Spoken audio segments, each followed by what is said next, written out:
Le message est arrivé par SMS. Pas un appel, ni une visite, juste des mots froids sur l'écran. Maman, il faut qu'on parle. Restaurant Jardin Lumière, vendredi à 20h. C'est important. Signé Élodie.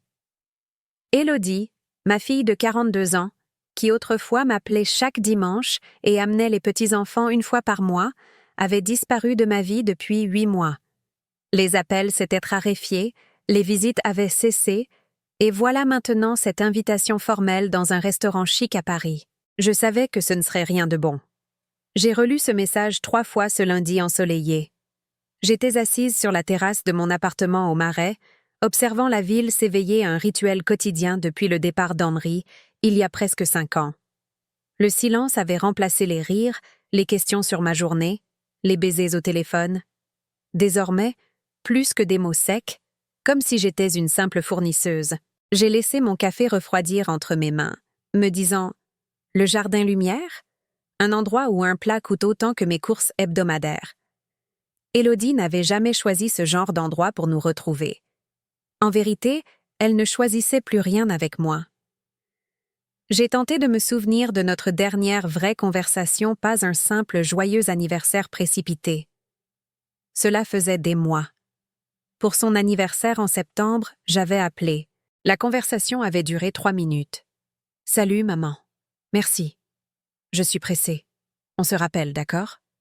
Bisous. » Et on ne sait plus parler. À présent, Julien, mon fils de 39 ans, ex-assistant bancaire devenu directeur, aussi distant que sa sœur, viendrait également. J'ai regardé par la fenêtre. Le soleil d'octobre réchauffait Paris. En bas, la vie suivait son rythme effréné. Moi, à 65 ans, je tenais un téléphone affichant un message qui ressemblait à une sentence. J'ai pensé à Henri. S'il avait été encore là, il aurait su déchiffrer cela, apaiser ce nœud dans ma poitrine.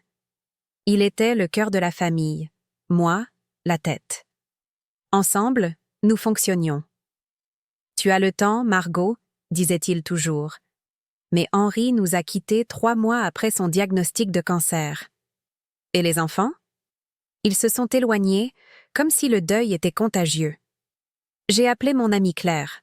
« Margot, ça va ?» a-t-elle demandé. « Je ne sais pas. Lis ça. » J'ai lu le message à voix haute. Silence à l'autre bout du fil. « Ça sent le piège », a dit Claire. J'étais d'accord. Un restaurant luxueux, un message formel, sans contexte. Ce n'était pas un dîner, c'était une embuscade. « Mais dans quel but ?» ai-je demandé. « Je ne sais pas. Mais tes enfants disparaissent pendant des mois, puis te convoquent ainsi ?» Elle avait raison. « Va y préparer », m'a-t-elle mise en garde. « Prépare-toi à entendre des vérités cruelles et à ne pas te laisser détruire. » Cette nuit-là, j'ai repensé à l'enveloppe blanche dans le tiroir de mon bureau, mon testament alternatif. Le plan B, rédigé avec l'avocat Laurent, au cas où la déception viendrait de l'intérieur même de ma propre famille. Je n'avais jamais voulu l'utiliser. Mais peut-être était-ce venu le moment. Les jours suivants, j'ai gardé ma routine café, promenade, lecture, mais ce message résonnait sans cesse dans ma tête. Mercredi, je suis allée au bureau. J'ai ouvert l'enveloppe. J'ai relu chaque clause. Jeudi, j'ai à peine dormi. J'ai revécu la vente de l'entreprise en 2019. 34 années de travail, 8 millions d'euros crédités sur mon compte. Henri était radieux. Maintenant, on va profiter de la vie. 3 mois plus tard, le cancer l'emportait. Les enfants avaient leur promis d'être toujours là. Ils avaient menti. Les visites étaient devenues des obligations de 20 minutes. Les messages, des émojis vides. Et maintenant, une invitation glaciale dans un restaurant de luxe. À 3 heures du matin, j'ai murmuré dans le noir. « Henri, qu'est-ce qu'ils vont faire ?» Le silence n'a pas répondu. Vendredi, j'ai mis un pantalon beige, un haut vert foncé et les boucles d'oreilles en perles qu'il m'avait offertes pour nos 30 ans de mariage. Je me suis regardée dans le miroir, cheveux argentés, yeux fatigués mais déterminés. Tu peux affronter ça. J'ai glissé l'enveloppe dans mon sac. À 19h30, je suis sortie. Paris était chaud, 27 degrés C, et la circulation fluide. J'ai garé ma Citroën C3 argentée dans une rue adjacente. Une voiture modeste, mais fiable. Henri disait toujours « Une voiture, c'est pour rouler, pas pour impressionner ». J'ai monté le grand escalier de marbre du jardin Lumière. Je sentais les regards des employés, mes vêtements trop simples, mon sac trop ordinaire. Et alors ? Bonsoir, madame. Vos enfants sont déjà à leur table. Le maître d'hôtel m'a guidée à travers la salle élégante, nappes blanches, verres en cristal, bougies vacillantes. Là-bas, Élodie et Julien. Elle, impeccable, robe française, sac de marque, ongles parfaits. Lui, chemise classique, posture tendue. Aucun des deux ne s'est levé. Cela m'a tout dit. « Tu es arrivé tôt », a remarqué Élodie. « La ponctualité, c'est du respect », ai-je répondu. « Toujours aussi formel », a murmuré Julien sans me regarder. Je reconnaissais mes enfants, mais aussi des étrangers. Élodie, architecte prospère. Julien, cadre bancaire, marié à Chloé, cette belle fille qui m'a toujours trouvé dépassée. C'étaient mes bébés, et désormais, ils me voyaient comme un fardeau. Vous vouliez me parler ? Je suis là. Ils ont échangé un regard répété. Le serveur est arrivé. De l'eau, sans gaz. Élodie a fait la grimace. Tu peux commander ce que tu veux, on paie. Je sais. Je veux de l'eau. Le silence est tombé comme un linceul humide.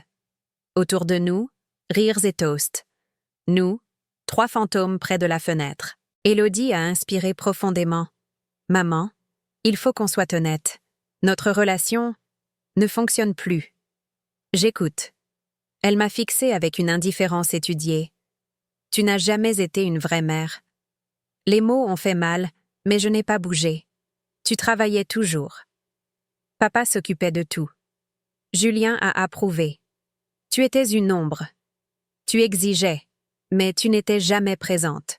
Chaque phrase, une aiguille. Je saignais intérieurement, mais extérieurement, j'étais de pierre. Tu as raté ma remise de diplôme, a accusé Élodie. Tu es arrivée en retard. J'étais l'oratrice. J'étais là, ai-je répondu. La circulation, il y a toujours une excuse. Julien. À mon mariage, tu venais à peine. Ma belle-mère a eu pitié de moi. J'étais là. J'ai choisi toi, pas le client. Mais eux ne retenaient que le à peine. Vous avez construit une histoire où je suis la méchante. Vous avez ignoré tous les bons moments. Je leur ai raconté mon enfance. Chambre minuscule. Faim réel. Ma mère lavant le linge des autres. J'ai travaillé pour que vous ne connaissiez jamais cela. École privée, études payées, appartements offerts. Mais il manquait ta présence, a chuchoté Julien. C'est vrai. Pour cela, je suis désolée. Silence. Puis j'ai continué. Mais vous aussi, vous avez eu tort. Vous m'avez jugé pour 15 minutes de retard, en ignorant toute une vie de sacrifice et d'amour. Les plats sont arrivés. Saumon pour Élodie, filet pour Julien, soupe pour moi. Personne n'a mangé. Vous voulez une rupture nette? Sans obligation? Sans culpabilité?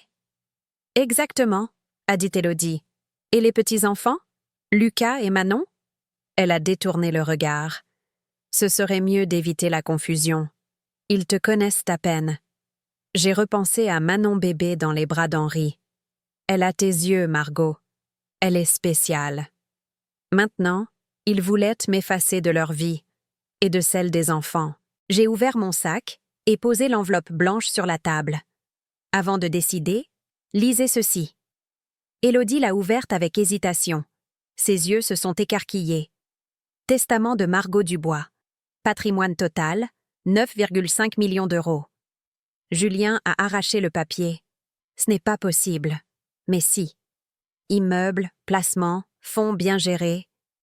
Je vous laisse 5 000 € chacun, uniquement pour couvrir mes obsèques, si vous le souhaitez. Le reste? À la recherche contre le cancer, à la charité et à des bourses d'études pour jeunes défavorisés? Tu donnes 9,5 millions et tu nous laisses seulement 5 000 €? A crié Julien. C'est mon argent. J'ai travaillé pour l'obtenir. Je peux en faire ce que je veux. Mais tu vis dans un petit appartement, tu conduis une vieille voiture. On pensait que tu n'avais plus rien. Précisément. Je voulais voir qui vous étiez sans l'appât de l'héritage. Élodie a pâli. Maman, attends. On peut revoir tout ça. Il y a 5 minutes, vous disiez ne pas m'aimer, que j'étais une étrangère. Et maintenant, vous changez d'avis? Julien transpirait à grosses gouttes. C'était l'émotion. On n'a pas réfléchi. Bien sûr, tant que vous pensiez que j'étais pauvre, il était facile de me rejeter. Maintenant que vous savez pour l'argent. J'ai rangé l'enveloppe. Vous avez demandé une séparation? Vous l'aurez. Claire, honnête, sans drame. J'ai laissé 200 € sur la table. Pour mon eau et la soupe que je n'ai pas mangée. Je suis sortie sans me retourner. J'ai descendu l'escalier, suis montée dans ma voiture, et là seulement, j'ai pleuré. Les jours suivants, des dizaines d'appels et de messages implorant une nouvelle chance. Je les ai tous ignorés. Claire est venue me voir. « Tu as bien fait » a-t-elle dit. « Ils sont ingrats. » Je suis allée chez mon avocat confirmer. Le testament était inattaquable. Aucune contestation ne réussirait. Même ma belle-fille a tenté de demander une expertise psychiatrique forcée. Elle a échoué. Puis Manon, ma petite fille de 13 ans, est apparue seule à ma porte. Elle était venue en métro, en sueur, pleine de courage. « Mamie, je sais qu'il y a quelque chose qui cloche. Je ne crois pas que tu ne nous aimes pas. » Je lui ai dit la vérité avec douceur. Elle m'a serrée dans ses bras. « Moi, je t'aime. Je t'ai toujours aimé. » Ses yeux étaient ceux d'Henri. À cet instant, j'ai compris. La famille, ce n'est pas le sang, c'est un choix. J'ai ajouté une clause secrète à mon testament. 1 million d'euros pour Manon, accessible à ses 18 ans sans ses parents. Aujourd'hui, je déjeune avec Manon le dimanche. Elle me montre ses dessins, me parle de ses rêves, m'appelle mamie spéciale. Mes enfants ont renoncé. Leur silence est ma paix. J'ai utilisé mon patrimoine pour guérir, éduquer, transformer, pas pour nourrir la cupidité. Et vous? Avez-vous déjà dû protéger votre cœur, de votre propre famille? Commentez. Couperiez-vous les liens avec des enfants qui ne reviennent que lorsqu'ils apprennent qu'il y a un héritage en jeu?